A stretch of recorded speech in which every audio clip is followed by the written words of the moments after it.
Madame la ministre des Solidarités et de la Santé, Monsieur le représentant des filières de santé maladies rares, chers confrères et chers amis venus des quatre coins de la France et des quatre coins de l'Europe, au nom du comité d'organisation, au nom des 24 structures fédérées au sein du Collège de la médecine générale, au nom de toutes les personnes qui ont œuvré pour rendre possible cet événement, soyez les bienvenus au 13e congrès de la médecine générale France.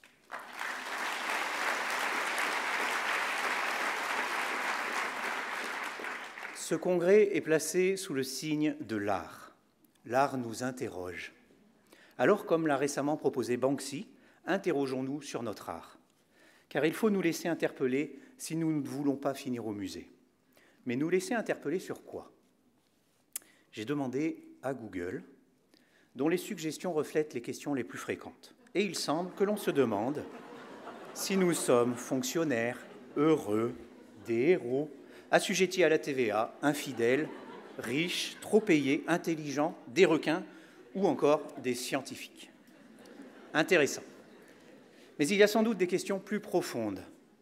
Et leurs réponses ne sont sans doute pas à chercher sur Google, mais bien au cœur de ces journées, car c'est le rôle du collège que d'entendre, écouter, stimuler, modeler, souligner, partager les différentes questions et les enjeux qui traversent notre discipline.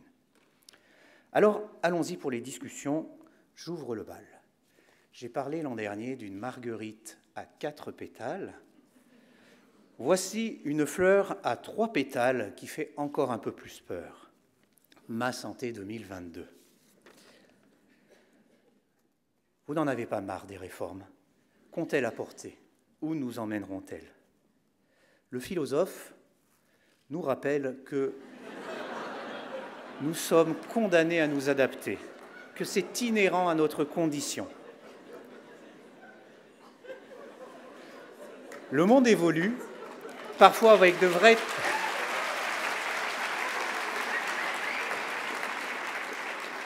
Le monde évolue parfois avec de vrais tremblements de terre et nous devons savoir évoluer si nous voulons rester efficaces.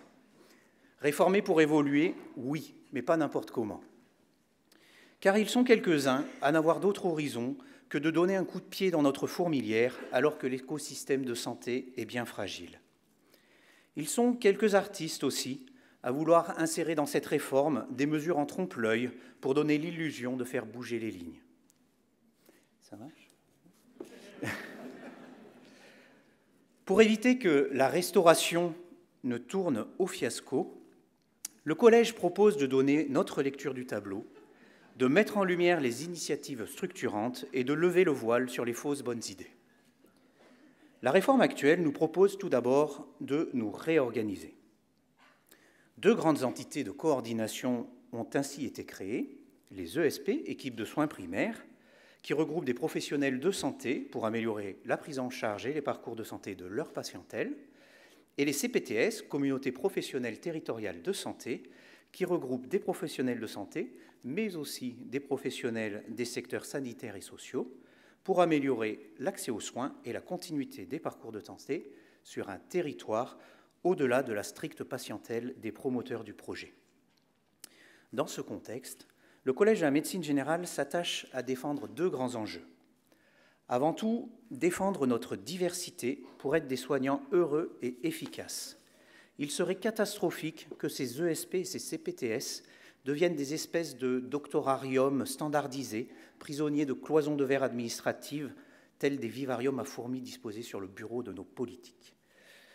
2e enjeu, le Collège défend une vision du système de santé structuré, comme les avants du rugby, autour de 3 lignes de recours aux soins, aux ancrages solides qui se soutiennent et poussent dans le même sens. Un secteur de première ligne, formé par les équipes de soins primaires autour des médecins généralistes dans l'environnement des patients et coordonné par les CPTS. Un secteur de 2e ligne, exercé par les spécialistes de second recours sollicités pour leur expertise et coordonné par les CPTS. Et un secteur de 3e ligne, s'exerçant dans les centres hospitaliers généraux, les cliniques privées et CHU, regroupant les plateaux techniques et coordonnés sous l'égide des GHT. Nous voulons enfin être lanceurs d'alerte sur 2 dangers potentiels dans cette réorganisation en marche. D'une part, le développement de parcours de santé centrés sur des pathologies au lieu d'être centrés sur les patients. Si l'enjeu des parcours est en effet de décloisonner la prise en charge entre professionnels, ce serait un non-sens que d'y répondre en construisant de nouvelles cloisons entre pathologies, plaçant le patient dans une véritable schizophrénie, hypertendu le lundi, douloureux le mardi, en surpoids le mercredi, etc.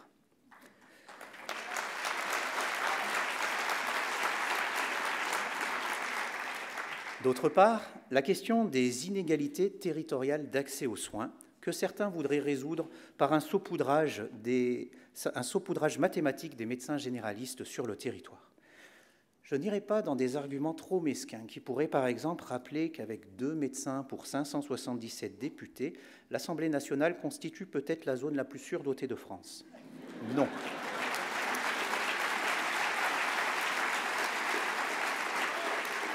Alors, un élément parmi tant d'autres pour briser ce miroir aux alouettes, montrer sa fatuité et même sa dangerosité, c'est cette étude présentée dans ce même congrès en 2012.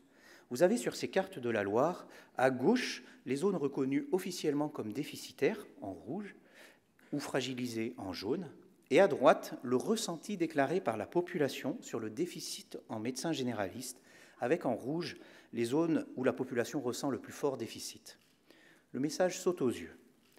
La population qui se sent le plus en difficulté d'accès aux médecins généralistes n'est pas celle qui en manque mathématiquement, et une répartition uniforme irait bien souvent à contresens de sa demande en retirant des médecins là où le déficit est le plus perçu.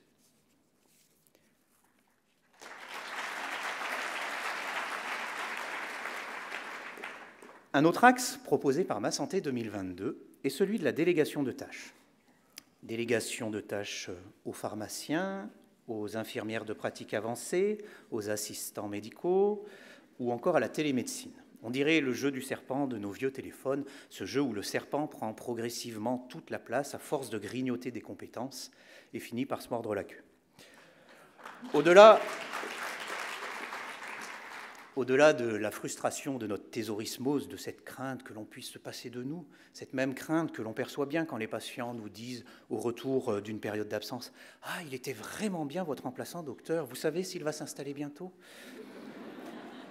Au-delà de l'indifférence de distribuer nos tâches simples et répétitives pour ne garder que le complexe et le valorisant, ne nous leurrons pas. Cette fragmentation n'allège pas nos responsabilités, bien au contraire. Elle renforce notre activité de coordination, comme dans un avion où l'on peut déléguer les tâches simples au pilote automatique quand tout va bien.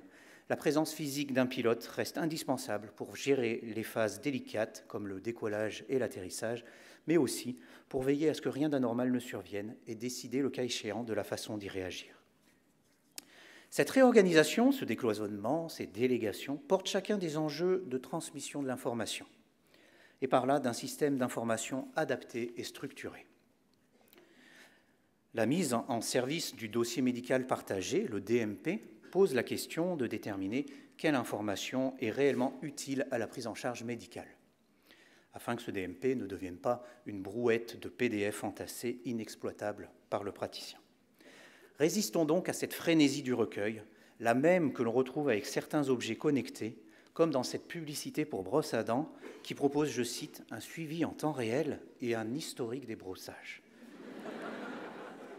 J'ai hâte de trouver dans un DMP le fichier Excel des brossages dentaires du patient.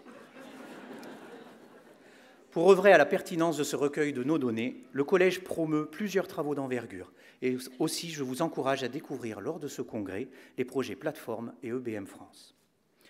Comment ne pas évoquer aussi ici les enjeux de l'intelligence artificielle, cette espèce d'alien terrifiant, assoiffé de données, se propageant dans les gaines de nos câbles téléphoniques et autres fibres optiques, se nourrissant de nos dossiers médicaux pour proliférer dans le but ultime d'exterminer notre discipline de la surface de la Terre. Devra-t-on bientôt labelliser une médecine « made by human », comme on dit aujourd'hui « made in France » ? Non, sortons des fantasmes. Sachant qu'il lui est déjà difficile d'aller d'un point A à un point B sur une route asphaltée, il paraît plus raisonnable de penser que l'intelligence artificielle fera disparaître bien d'autres métiers avant le nôtre. Et pourquoi pas les administratifs ?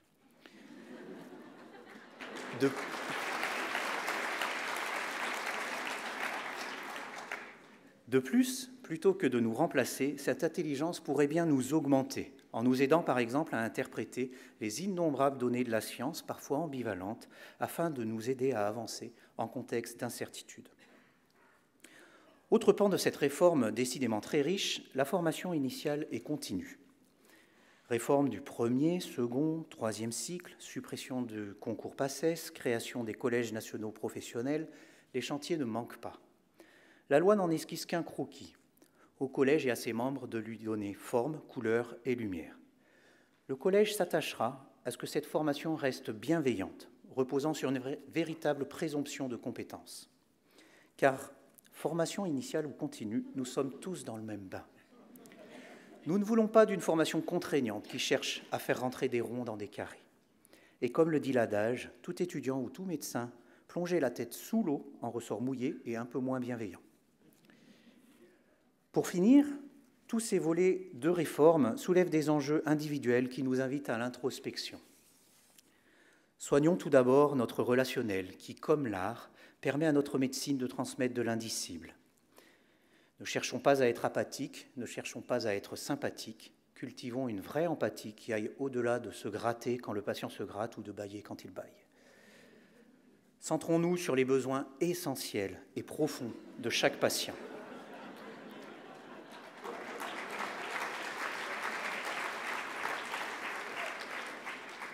Interrogeons notre regard sur la santé et sa part d'irrationnel.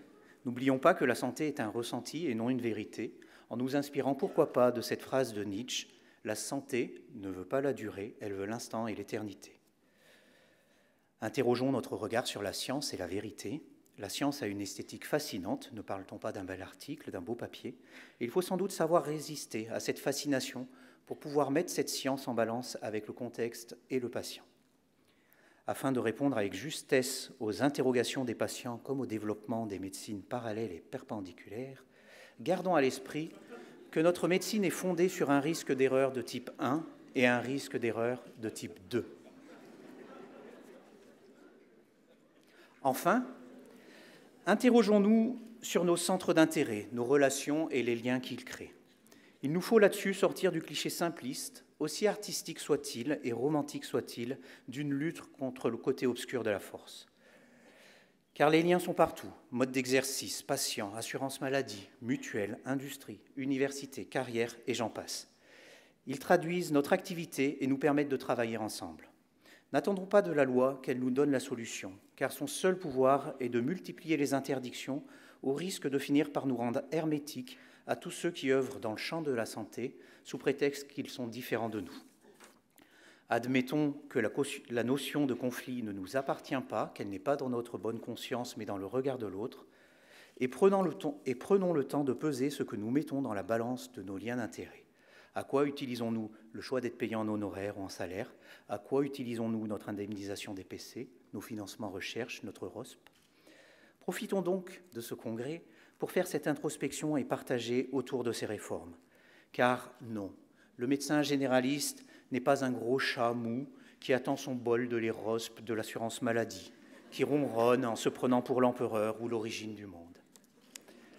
Et si le collège fédère des personnes d'horizons différents, aux vocables différents, j'adresse ici une spéciale dédicace au CNGE, il n'est pas une somme d'individus. Nous sommes une colonie formant unité, nous sommes un peuple, nous croyons en ce métier que l'on aime, nous aimons ce métier dans lequel nous croyons.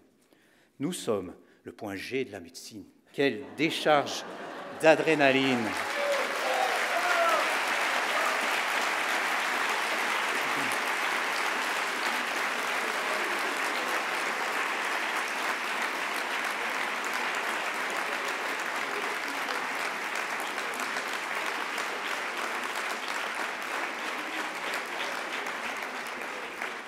Quelle décharge d'adrénaline que de se réunir. Puissent donc ces 3 jours vous être orgasmiques. Excellent congrès à tous.